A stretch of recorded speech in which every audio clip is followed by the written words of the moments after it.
Okay, welcome everyone.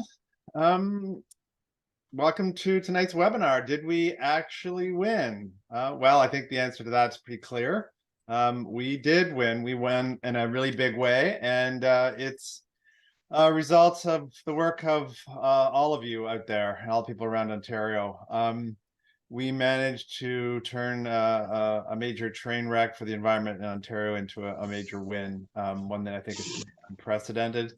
And the level of public engagement in making this happen is really unprecedented. So tonight, we're going to explore that, where we're at, what's going on with the Greenbelt, what's going on with the official plan boundary reversals, and then what's ahead next for Ontario's environment. But before we dive right in and get started, I'd like to acknowledge the land that we're on. I'm here in Toronto, which is the traditional territories of the Mississaugas of the Credit, the Anishinaabe, the Haudenosaunee, and the Wendat. But of course, many of you are calling in from other locations around the province. And I encourage you to introduce yourself and where you're calling from in the chat, which you can see, of course, on the screen here. This evening, I am joined by both Phil Pothen from Environmental Defense and Margaret Profit from Simcoe County Greenbelt Coalition. Phil's going to go first, and he's the Ontario Environment Program Manager here at Environmental Defense. And he's been leading our efforts to stop the big sprawl, which includes our work on boundary expansions around the GTHA. He's also recently taken a lead on our campaign to stop Highway 413, which has been going on for a while. It's a bit like whack-a-mole with that highway, and we'll dive into that a little bit more tonight as well. Margaret Profit is the Executive Director of Simcoe County Greenbelt Coalition. She was a force to be reckoned with in the Greenbelt fight and is also leading the charge to stop the Bradford Bypass, also known as the Holland Marsh Highway. Highways everywhere in the Greenbelt, it seems. So as you can see, we're going to be covering a lot of ground tonight, and we're going to be fairly quickly aiming to wrap up right around 8 o'clock. So we're going to break the Q&A into two topic areas. If you have questions about the Greenbelt legislation or urban boundary expansions, you'll be able to ask them first in the first Q&A session. And if you have questions about highways or other relevant issues, we can do that in the second Q&A. And you'll be able to do that by putting them into the chat, and Matt is going to be consolidating them so that I can see them, and then I will go through and ask them to the relevant person on our webinar tonight. So let's dive right in and first speak to what's going on with the Greenbelt legislation, what it is, what it's not, and Phil's going to do that for us, and then we'll talk about urban boundary expansions and then have our first Q&A session. So take it away, Phil. Thanks, folks. We can turn to the next slide. So by now, I can't imagine there are more than 2 or 3 people in this audience who aren't visually impaired, who have not seen one version of this image or another. It's hard to think of a better photographic representation of what an utter capitulation the return of Greenbelt lands is, and also of the strategy that we use in the final stretch to close the deal and convert your justified outrage at the government's corruption into a meaningful, substantive policy reversal. A little less than 2 months ago, on September 21st, Premier Doug Ford was essentially frog-marched out of a caucus retreat in Niagara by local PC MPPs who'd spent weeks, if not months, fending off angry constituents we'd sent their way, who held them personally responsible for the Greenbelt scandal.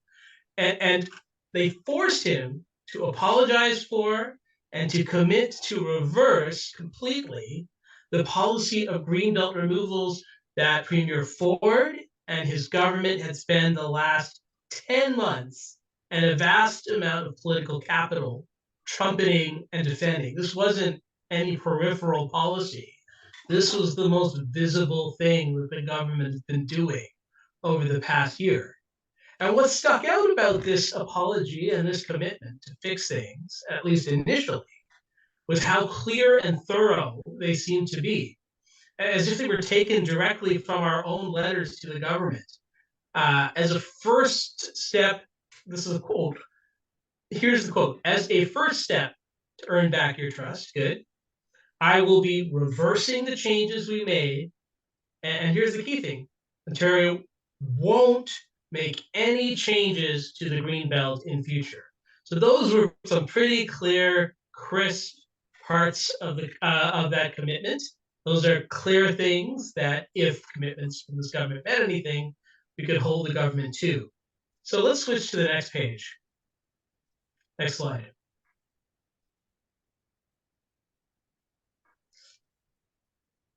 So here's what we got in the actual Greenbelt Statute Law Amendment Act. We got some parts of what the Premier promised.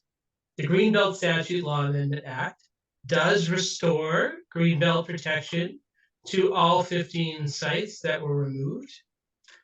It reverses the $8.3 billion giveaway of property rights, including easements and covenants in Duffin's Rouge Agricultural Preserve to land speculators.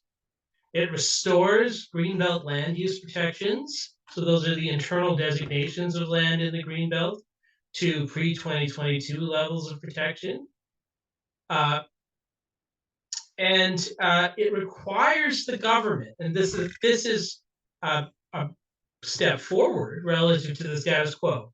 It requires the government to pass legislation to remove land from the Greenbelt, but also, unfortunately, to add land to the Greenbelt area.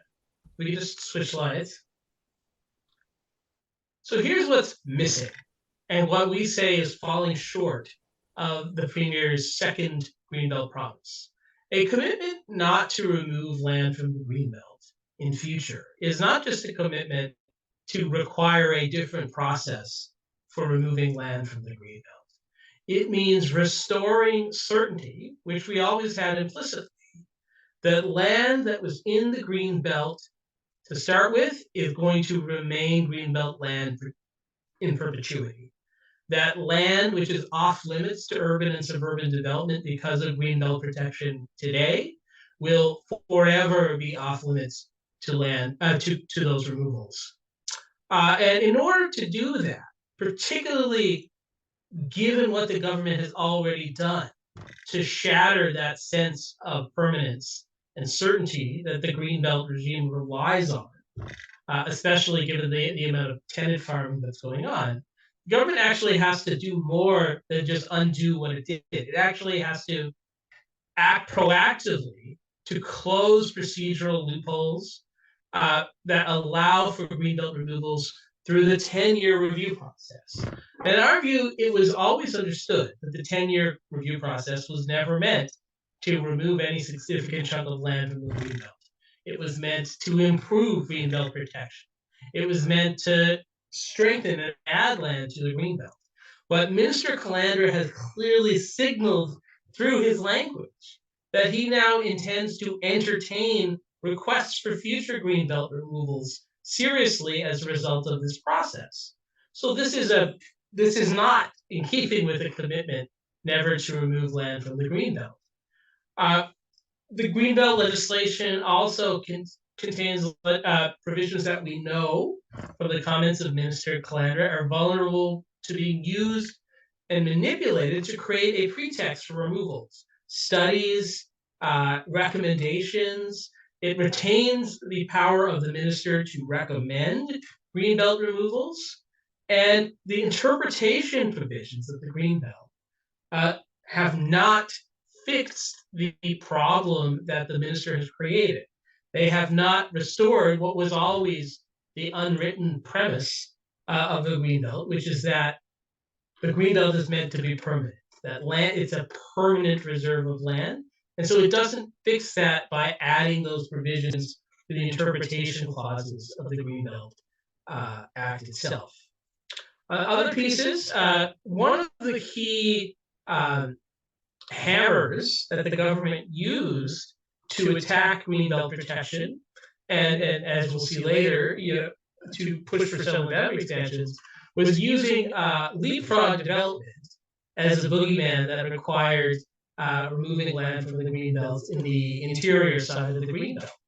And the obvious solution to that, and to a necessity if we want to prevent those sorts of claims from arising in the future, is to establish as part of the Greenbelt an express objective of preventing leapfrog development and essentially a mandate to expand the Greenbelt on an active basis to include any land that is at risk of leapfrog residential development associated with employment within the core municipalities of the Golden Horseshoe.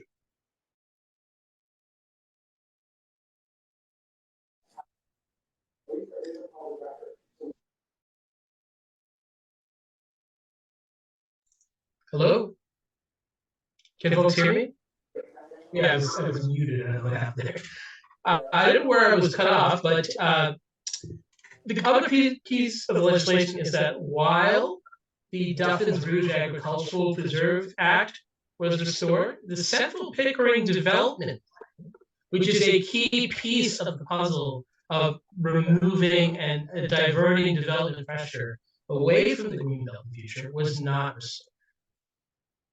And there, in addition to these missing pieces, these falling short of the renewed Greenbelt promise that the Premier made in September, there are actual, one negative piece of this legislation is that in addition to making Greenbelt's current boundaries a statutory ceiling, it also makes them a floor, which means that it will be harder for future ministers, or this minister, to add land to the Greenbelt in the future.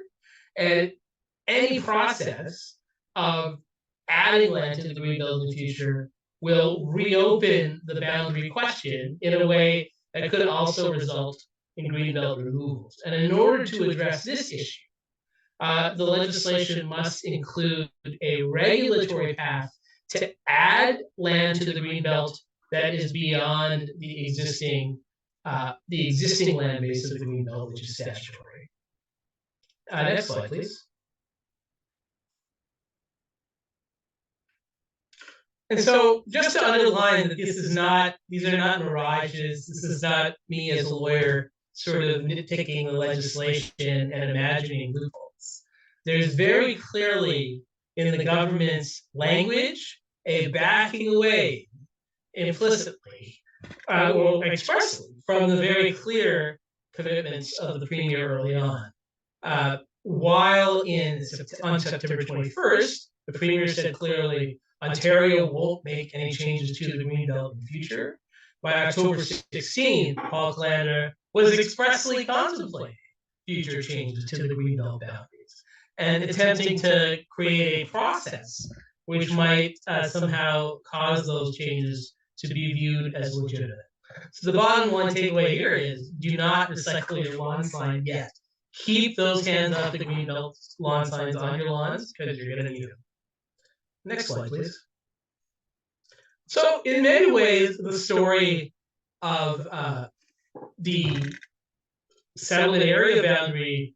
Actually, Phil, can you Yes. pause and try like muting and unmuting yourself? Or if you can hear yourself, can you turn off your speakers or something? There's a real echo that we're trying to Okay. fix just because you're at the switch between Greenbelt and the boundary expansions. Testing. Does this work better? Is there any change? Maybe a little better. Same. Same. Same. Any change now?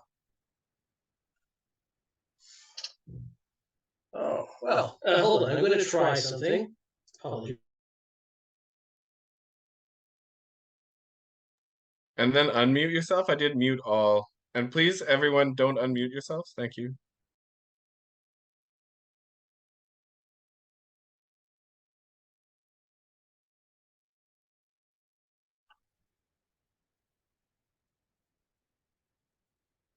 Sorry, Phil, you have to unmute yourself though.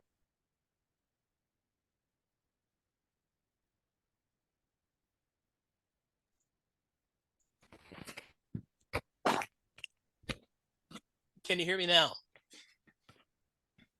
Any better? Yes. Much better. Let's get back to where we were. So in many ways, the story of the victory on settlement area boundaries expansion is the story that we saw regarding the Greenbelt. The timelines were the same. It happened around the same time. The government forced settlement boundary expansions on municipalities that had said no to sprawl or had tried to curtail sprawl by approving reduced settlement area boundary expansions. And it spent a great deal of political capital justifying that decision for the past year. And yet, by about a month ago, the minister was in the position of having to back down on those two. So in many ways, it was a real sharp turnaround from the government. But if we change slides, we'll see that it's a lot less thorough as a victory. So the good news is that the government has committed and has done today introduce a statute to bring into effect the official plans that were actually approved by regional governments and to repeal those that were imposed on municipalities against their will.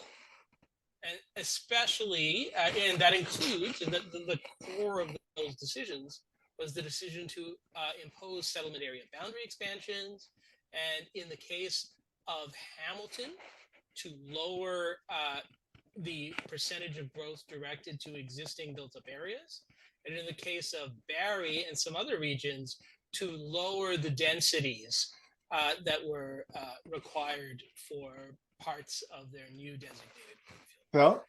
Phil, can Yes. you adjust your mics? I think it's rubbing on your collar and making a staticky noise. And maybe put it closer to your mouth and away from your collar. Say that. No, now it's too far away. I can't hear you at all. How's it now? Perfect. Okay, I might look silly, but at least you can hear me. All right, so the affected municipalities are Hamilton, Halton, which both approved zero boundary expansions and will have those zero boundary expansions restored. Waterloo, which approved a modest boundary expansion and will have that modest expansion restored, as well as Ottawa, which encountered something similar in a different context, and Peterborough, Wellington, Barrie, Belleville, Guelph, Niagara, Peel, and York. The legislation, which when I started creating this deck did not exist yet, was dropped in the middle of it. And it is the Planning Statute Law Amendment Act 2023. I don't know who's writing on the slide. The bad news is that while it took some time, and we still have not seen the government openly plot a path to reverse or backtrack on its decision with respect to the Greenbelt, the minister, right from the start, made it clear that he was trying to open a path to reintroduce boundary expansions. So while those boundary expansions are being reversed, and they will be reversed by the statute if it is passed, the minister is very expressly hinting and suggesting that new boundary expansions will come back. And the way they're doing this is to essentially recruit lower tier mayors who really don't have a role in the final decision about settlement boundaries. That's a regional decision. And essentially telling them, hey, you personally tell me what you want in terms of a settlement boundary expansion, and I will give it to you. And it is in a rushed 45-day process that stands in stark contrast to the multi-year municipal comprehensive review process. And if we just change the slide,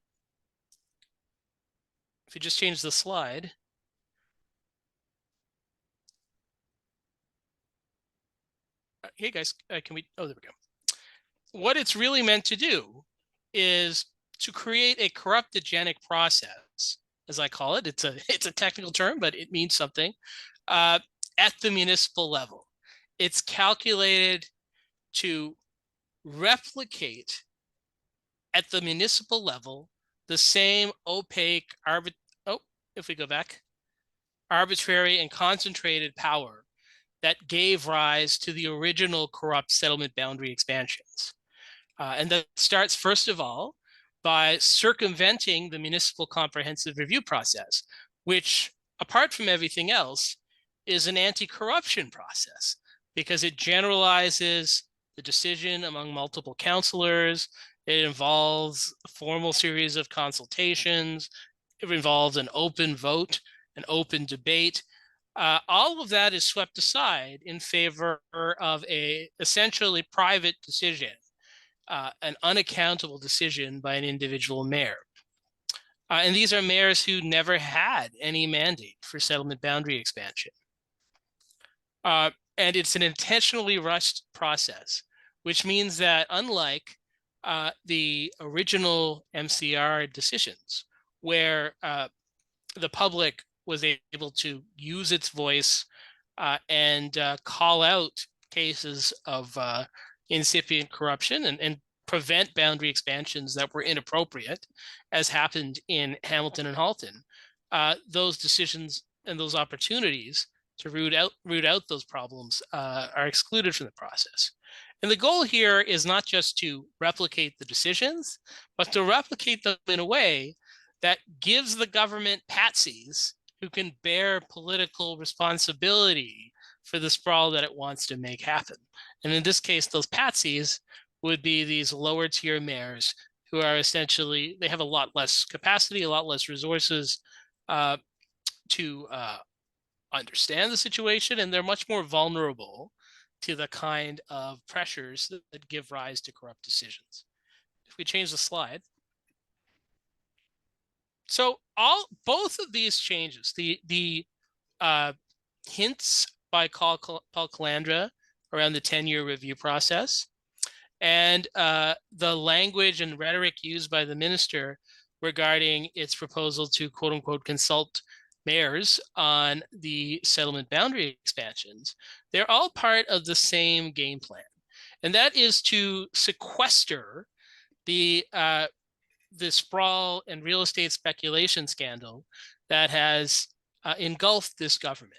And if you recall, the root of our victories here was in framing boundary expansion, framing Greenbelt removals as corrupt in substance, first of all, in discrediting the idea that there was any non-corrupt justification for extending settlement boundaries, discrediting the idea that there could ever be any non-corrupt justification for removing land from the Greenbelt. And that was, first of all, by showing that there were more than 350 square kilometers of unused designated greenfield area already, more than enough for the next 30 years.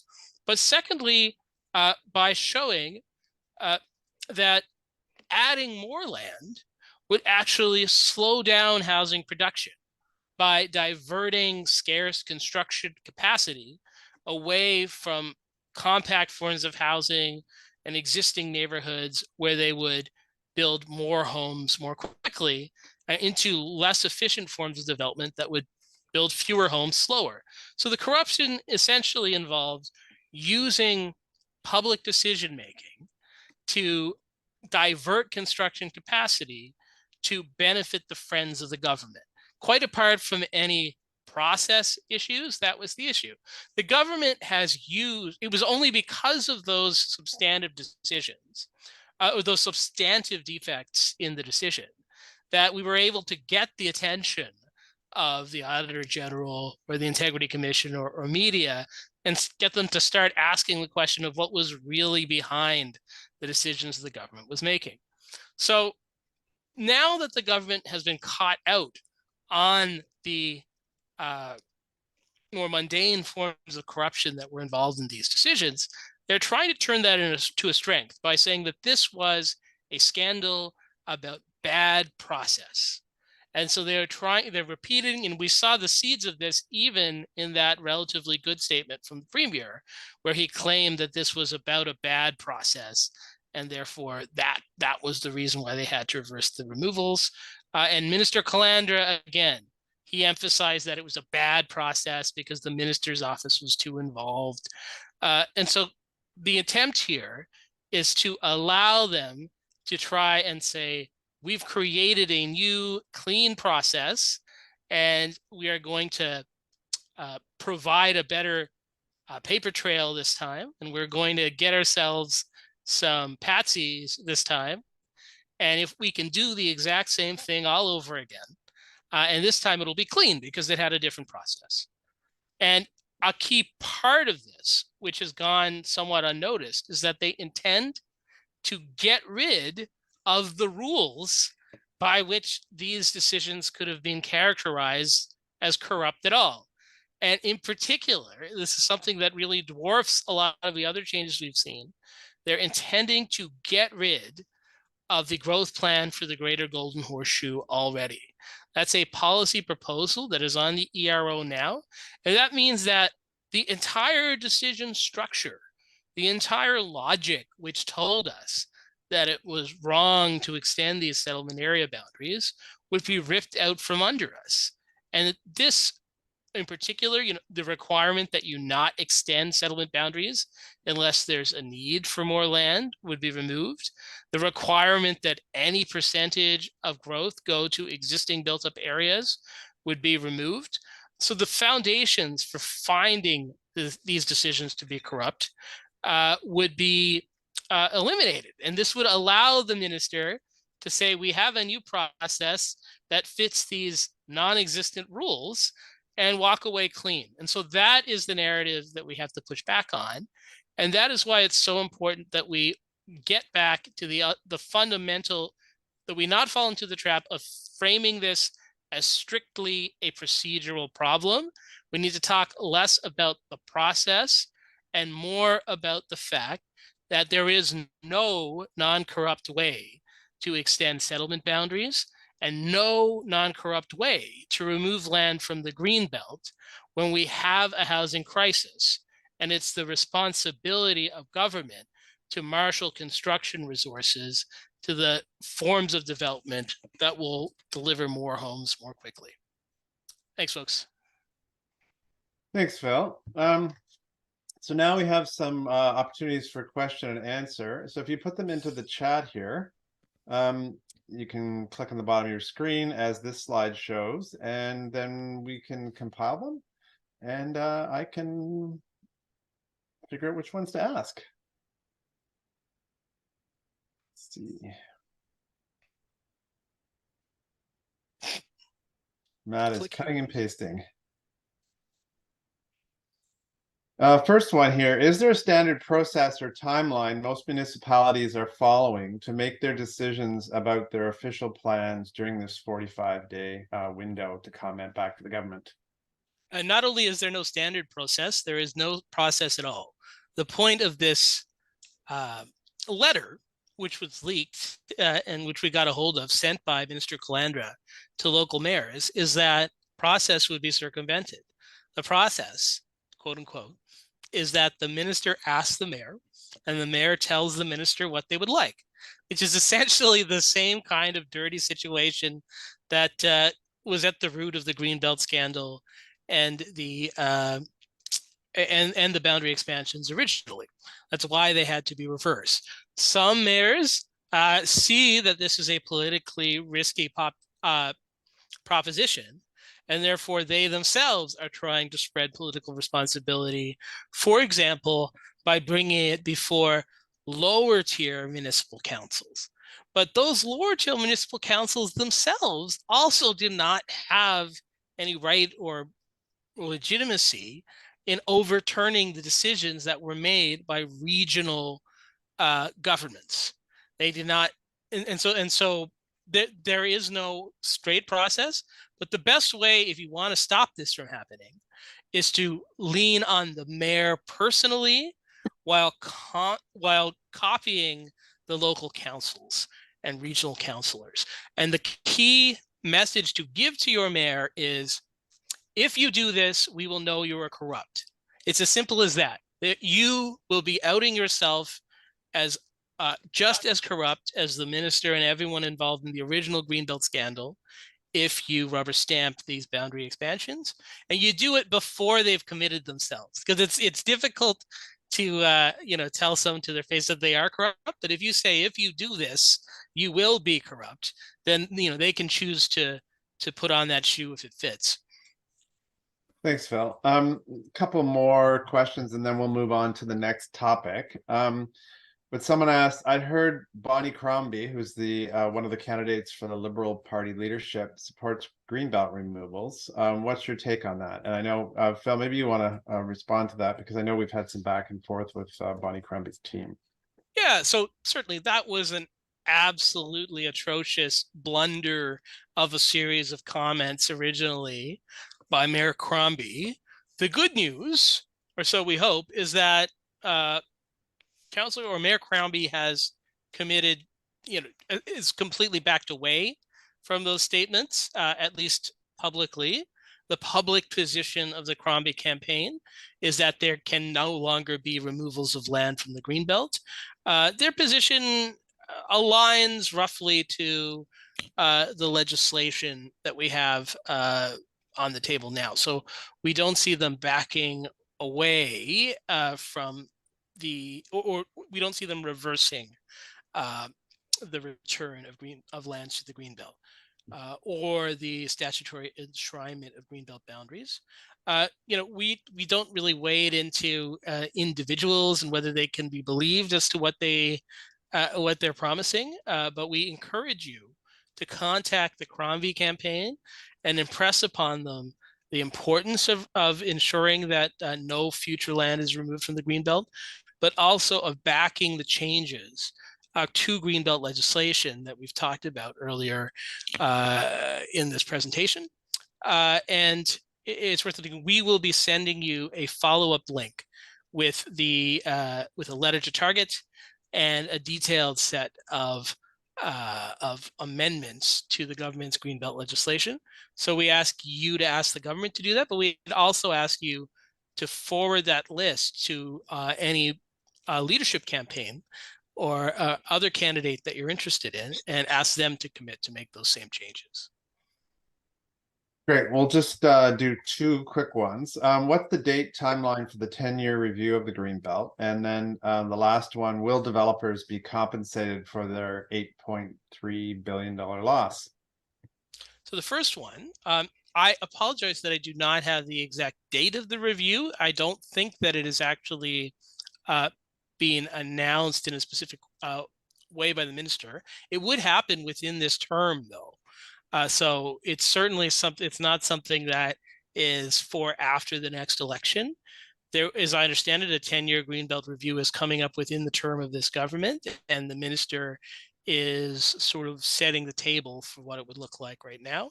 In terms of whether there would be compensation for developers for reversal of the Greenbelt removals, or for that matter, for the boundary expansion, the legislation in its current form is designed as best as possible to prevent any claims or lawsuits for compensation based on either the reversal of the Greenbelt removals and the restoration of the Duffins Rouge Agricultural Preserve Act, or for the reversal of the boundary expansions themselves. And that is a very good outcome, because up until literally a week or a couple of days or even a day before the government reversed itself on these decisions and on the settlement boundary, we had local planners insisting that there was no possibility that the boundary expansions would be reversed. And so while no shovels were ever in the ground, we would anticipate that otherwise there might be some spurious claims for compensation by land speculators. Great, thanks, Phil. We are going to roll into the next section now, but there is one question that's specific to Simcoe on sprawl. So maybe we'll give that one to Margaret. Is anyone aware of the proposed servicing land options that Barrie is proposing with Springwater and Ormodonte that will affect environmental and agricultural land, or both?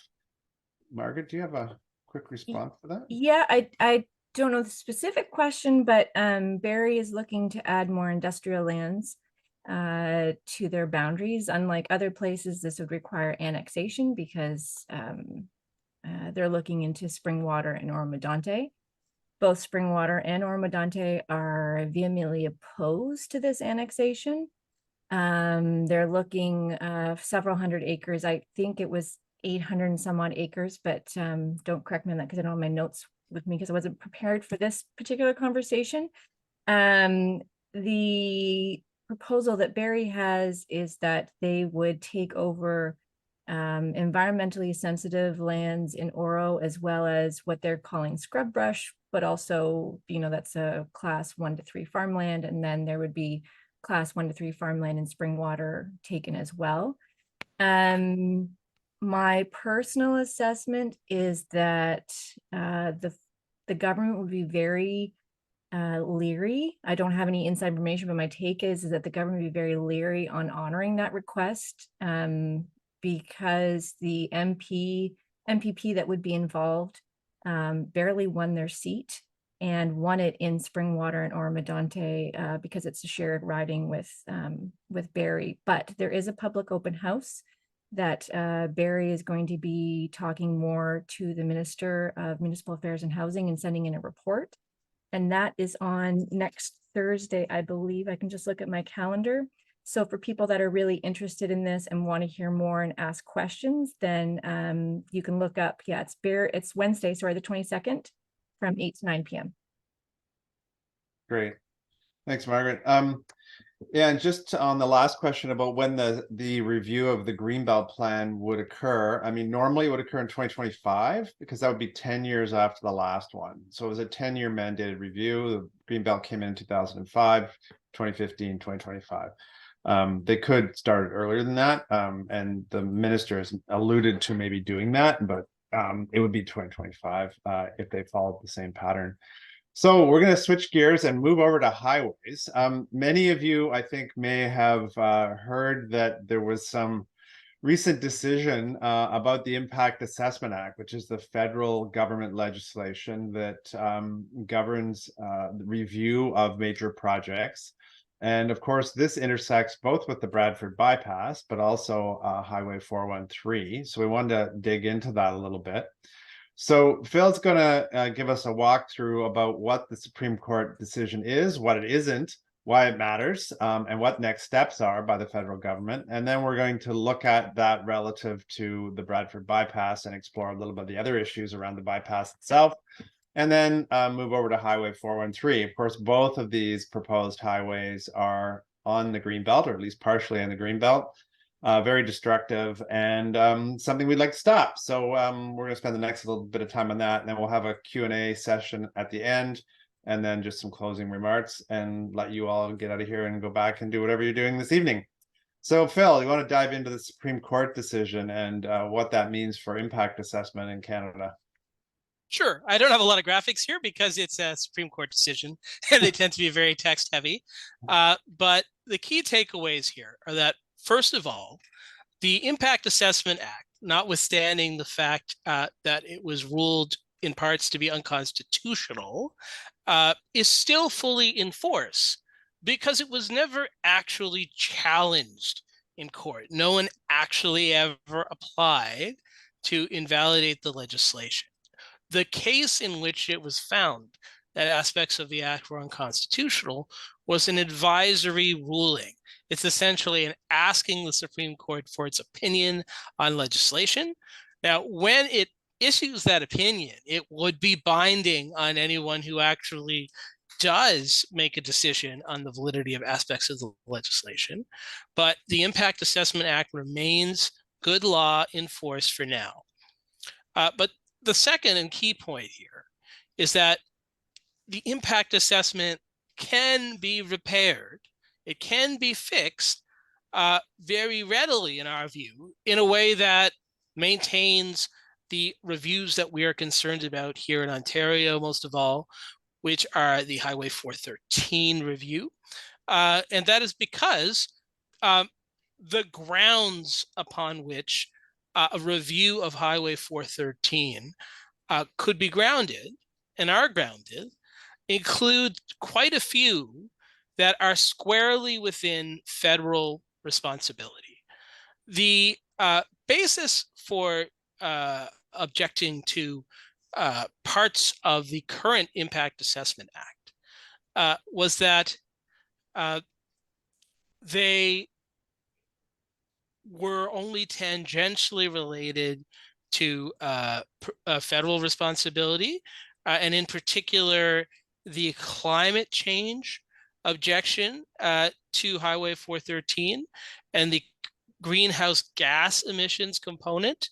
While this wasn't about Highway 413, that aspect of the basis for the designation was in some ways was undermined. There were issues with claiming that any greenhouse gas emissions prima facie must always be within federal jurisdiction to regulate. But Highway 413 has many other aspects, and aspects that fall squarely within federal jurisdiction include the regulation of fisheries. There are actual endangered fish species that are directly affected by Highway 413. Indigenous title and issues. There are a number of indigenous sites along the 413 corridor. Effects on navigable waters. Highway 413 cuts across several key waterways in the region. So these are all squarely within federal jurisdiction. They're enumerated grounds, as they're called in the Constitution. And so in our view, it's simply a matter of the federal government repairing the legislation to ground its assessment of Highway 413 in those squarely federal responsibilities, and that would allow an impact assessment to go ahead. So the key pressure point here right now is, first of all, the federal government. We need to push the federal government to rush ahead with fixing the legislation, and the timeline is short because while the Impact Assessment Act has not been invalidated now, there is an application by the provincial government, which, if it goes ahead, could be a vehicle for doing that. There are many procedural problems with this application, and we expect to fight it, and maybe Tim will talk a bit more about that. But the key timeline here is that we want the federal government to fix the Impact Assessment Act as it can within its own jurisdiction and continue the impact assessment process for 413 before the existing old version of the Impact Assessment Act can be knocked over. Great, thanks, Phil. So we're going to dive in now to the next piece of this, which is to look at the Bradford bypass. And to do that, Margaret is going to walk us through that. Thanks, Tim. You can go to the next slide, please. So, it's not the right one. There should be a context. Yep, that one. So just before we get started, my plan was never to work on highways, not that I was trying to avoid it, but the highway found me versus I found the highway. And it was a cause that needed some champions. So with the Rescue Lake Simcoe Coalition and Frogs, Forbid Roads Over Green Spaces, we've been working on the Bradford bypass now for several years. It feels like it's been a little bit longer. I just wanted to give you the context of kind of the highways that the government has planned throughout the Greenbelt. Obviously, the Greenbelt's in green. The Holland Marsh Highway, or the Bradford bypass, is a straight line there between the 400 and the 404. And Lake Simcoe is that large body of water right above it. It's roughly about 2 kilometers away, cutting through the Holland Marsh and agricultural land and the Holland Marsh wetland complex. The other thing with the Bradford bypass or the Holland Marsh Highway is the plan is, once this highway is completed, the additional Highway 404, Highway 12 link would continue. As you can see, it's entirely through the Greenbelt. And so the Bradford bypass partially is an exercise to justify the next highway, and those two highways together would put it roughly around 70, 75 kilometers long. The bypass right now is about just over 16 kilometers. And so I want people to recognize that this was the first assault with the 413 and all of these three highways were the first assault on the Greenbelt. And the bypass has fallen into some tough times because it's very popular with the Ford government. So we'll go to the next screen. Just to give you some idea, the image on the left is the highway in red.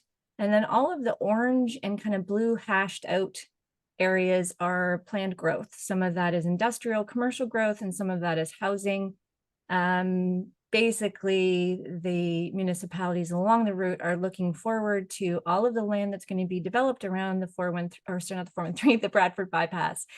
And the image on the right is actually the farmland classes. So the dark would be your organic matter, which is all your Holland Marsh wetland. And then the rest of it is pretty much all class 1 to 3.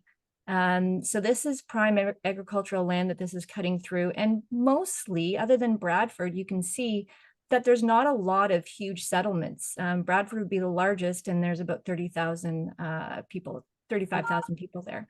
So this is really an exercise to open up lands in a very significant part of Ontario. And you can see just in both pictures, Cooks Bay, which is the lower part of Lake Simcoe. Next slide.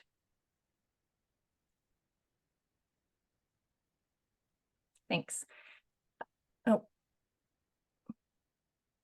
Okay, so some of you may know a lot about the bypass, some of you may not. So I thought I would just do the quick understanding because there's limited time here, and I could probably speak, and we have spoken for hours just on this.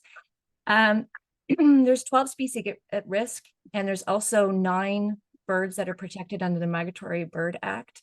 That's a federal legislation. Unlike the 413, we did not get an impact assessment request. We actually did 2 based on all of the federal jurisdiction. And my personal opinion is that it was completely a political decision. There's not much there's not much of a rationale about why one highway is worse than the other. They're both really bad for the Greenbelt, and the 404 Highway 12 link will also be equally bad. The recent price tag, we have a $2 to $4 billion price tag, although we've heard that that price tag is actually conservative, and we might be pushing a little bit higher because you have to remember you're digging in marshland. There have been tales of construction happening in those places where they can't find solid ground. So imagine you're going to have a highway, an elevated highway like the Gardner Expressway. That's kind of what they're planning through the Holland Marsh. Right now, it's estimated at a 4-lane highway, but they're now talking about an 8-lane highway. So at the 4-lane, we're talking $250 million per kilometer that Ontarians are going to be paying for this highway. Speaking of, issues that are important, and Phil mentioned about the 413, there is a site called the Lower Landing. This is a site that's more significant than 95% of current Canadian heritage sites, designated heritage sites. It was an ancient, they have ancient records there, and it was this very unique trading route. So it has significant Indigenous artifacts as well as colonial artifacts, and that area would be buried under a bridge. Environmental approval is based on studies done in the 1990s, and in fact the highway got approved in 2002 with conditions. And what the province did, which, because they can write legislation, is they wrote legislation to remove those conditions from the approval. So part of the conditions was doing new studies, and they changed all of those conditions so they didn't have to do what was outlined in their conditional approval. And the Bradford bypass was the only highway that got that special treatment. So now we're saying that all highways are going to get the Bradford bypass treatment, because the model that they're using, the bypass, is now going to apply to all highways that are under 75 kilometers. Hundreds of acres of wetlands, Greenbelt, prime farmland, as we talked about. The route conveniently avoids a golf course owned by an MPP's father. And there's not been any studies done on the impact to Lake Simcoe. The headwaters of Lake Simcoe are right there, and they just don't feel it's required or necessary. So a lot of terrible things, and we could go through more, but even though it's a small highway as far as highways go, it is has terrible implications not only for groundwater, for Lake Simcoe, climate, but endangered species, indigenous sites, and just the population in total. Okay, next slide, please. Trying to be, oh, should be the last one. Yep.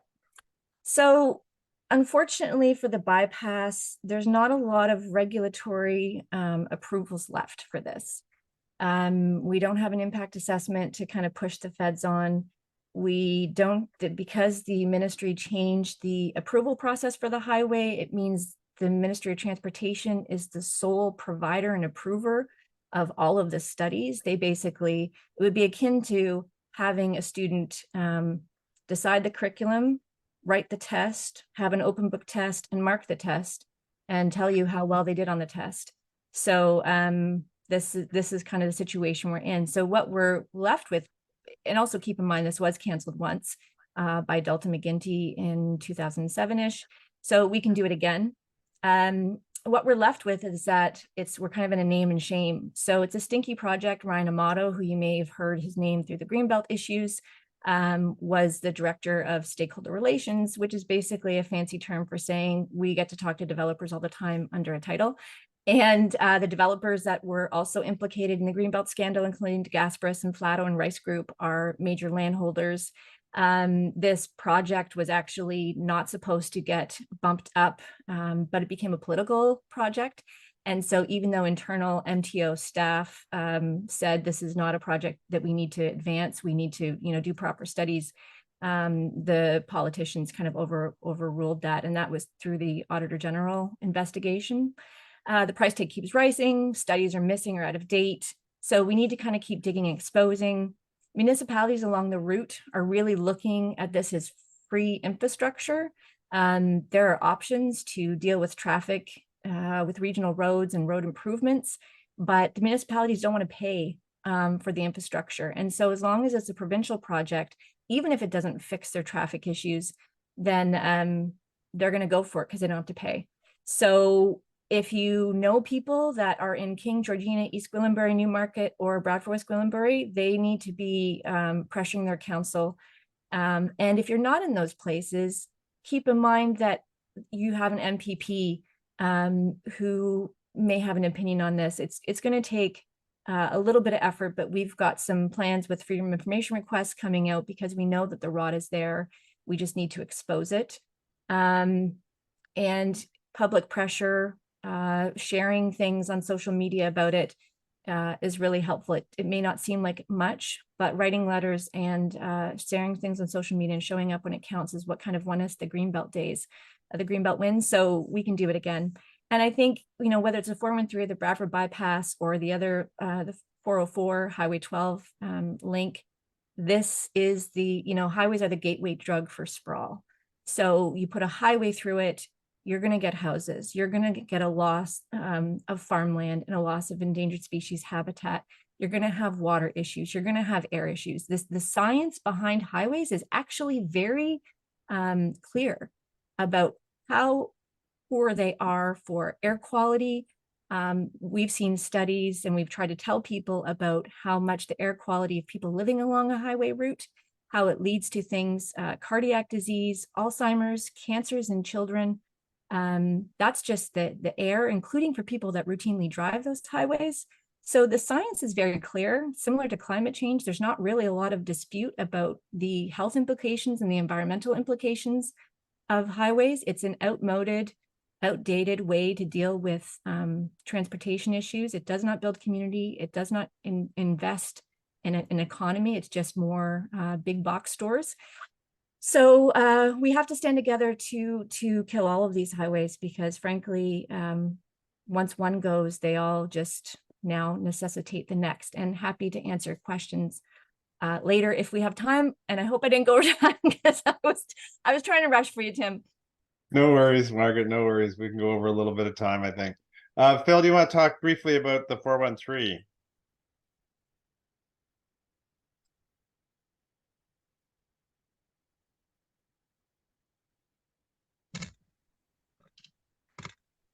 Apologies. Just keep having problems with this headset or It's not could say- working again, Phil. You're echoing and your headset's not working again. Is it not plugged in or I think it is. How's it now? better? All right. Well, where we stand with Highway 413, I touched on it a little bit earlier, which is maybe why we're over, is the impact assessment. We have not received the project description from the Ontario government yet for the purposes of the impact assessment. And it's unclear when we will get it because the Ontario government is having a go at trying to knock over the Impact Assessment Act before they have to actually subject themselves to it. So this means that the project, there are no shovels in the ground. We are currently in a stage legislatively where the Impact Assessment Act prohibits any forward movement on Highway 413. The legislation prohibits construction from going ahead. The legislation remains in force because the challenge hasn't been determined. And we are hopeful that the revised legislation will be in place before the government is able to rush through any gap at the provincial level and move forward with 413. The cost of Highway 413 is right now still at $10 billion plus and growing every day. As we know, construction costs are growing. So the longer that this project does not start, the less likely it is to start at all. And the effect of the Impact Assessment Act itself and any objective evaluation under the Impact Assessment Act or a revised version of it would in our view be that this highway can't go ahead either way. So we are still, despite this setback with the Impact Assessment Act, optimistic that we are headed in the right direction on Highway 413. Great. Thanks, Phil. We're going to have time for a few questions on both of these highways, and I'm just going to pull them up here. First one is, where do the provincial Liberals stand on the Bradford bypass and also the mayor and council in Bradford? Oh, for you, Margaret. So I don't know current leadership, but in the last provincial election, there was a commitment that they wanted, the Liberals were going to do full environmental studies, that they were going to go back to the conditions that were in the report and make sure that there was climate impacts, health impacts, and Lake Simcoe impacts. Keep in mind, a proper cumulative health impact assessment has not been done, a cumulative climate change assessment has not been done, and a cumulative impact to Lake Simcoe has not been done. So I haven't determined where the Liberals are currently, but that was their last position in the election, whereas the Greens and the NDP wanted it canceled outright, and of course the Conservatives were very much for it.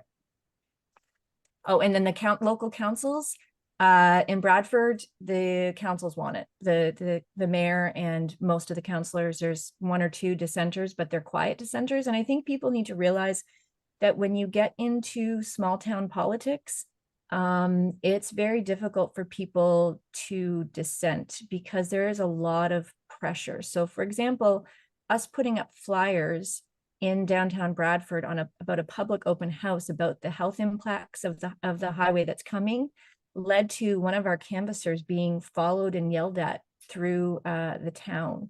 So it can be quite an intimidating space to do organizing. And I just, for people that aren't from small towns or from areas outside of the 416, it's a little different. So there's probably a lot more people that are opposed to it that just don't feel that there's a political climate to speak out bravely about it. Thanks, Margaret. Another question here, which I think I can answer this one quickly. Considering the 407 is at least partly owned by the Canada Pension Plan Investment investment board, which is the people that run our retirement pensions. What implications does this have for reducing tolls? It doesn't directly, but what the 51, about 50.1, I think is the number of percent of the 407 is owned by our pension.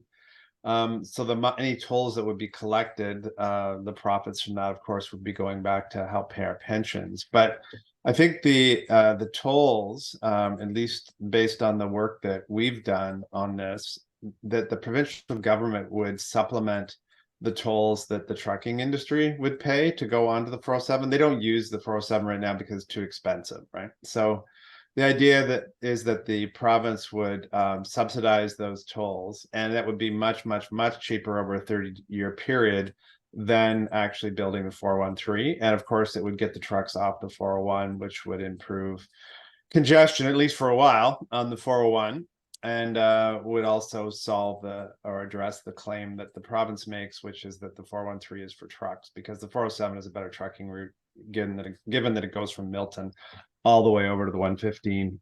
So the trucks can completely bypass the Toronto area. So that's what the report that we recently did with Eunomia Consulting found. I have one more question here, and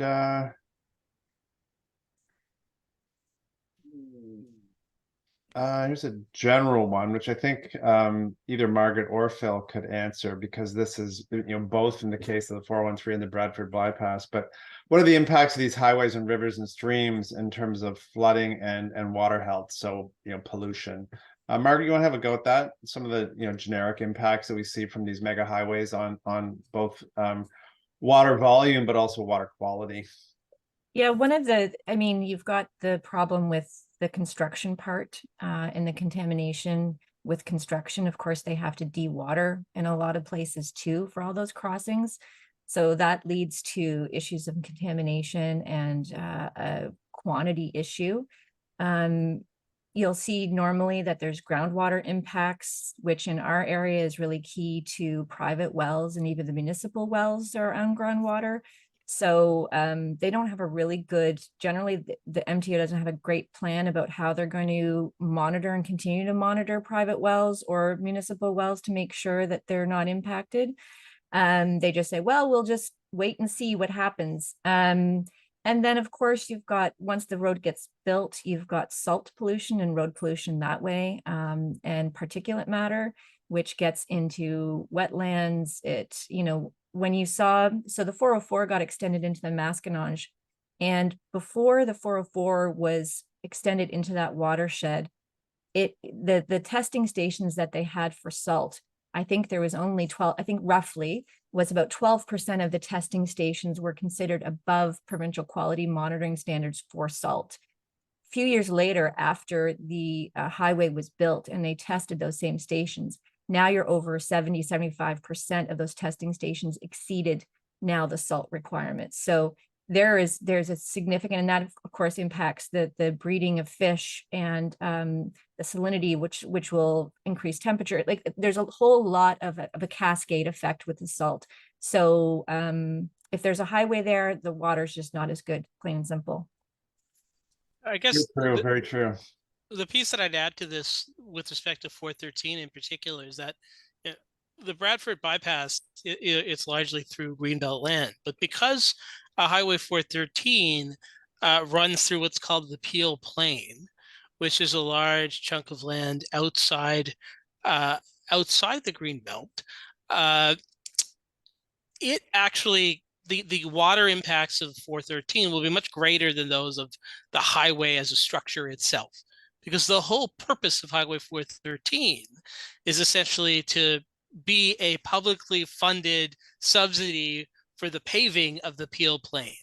And that means, a lot more asphalt, a lot more salt, not over just the highway route itself, but the entire northern part of Peel region surrounding Caledon. And this means a very serious adverse impact for species like the red-side dace, which is a federally listed endangered species and also covered under fisheries.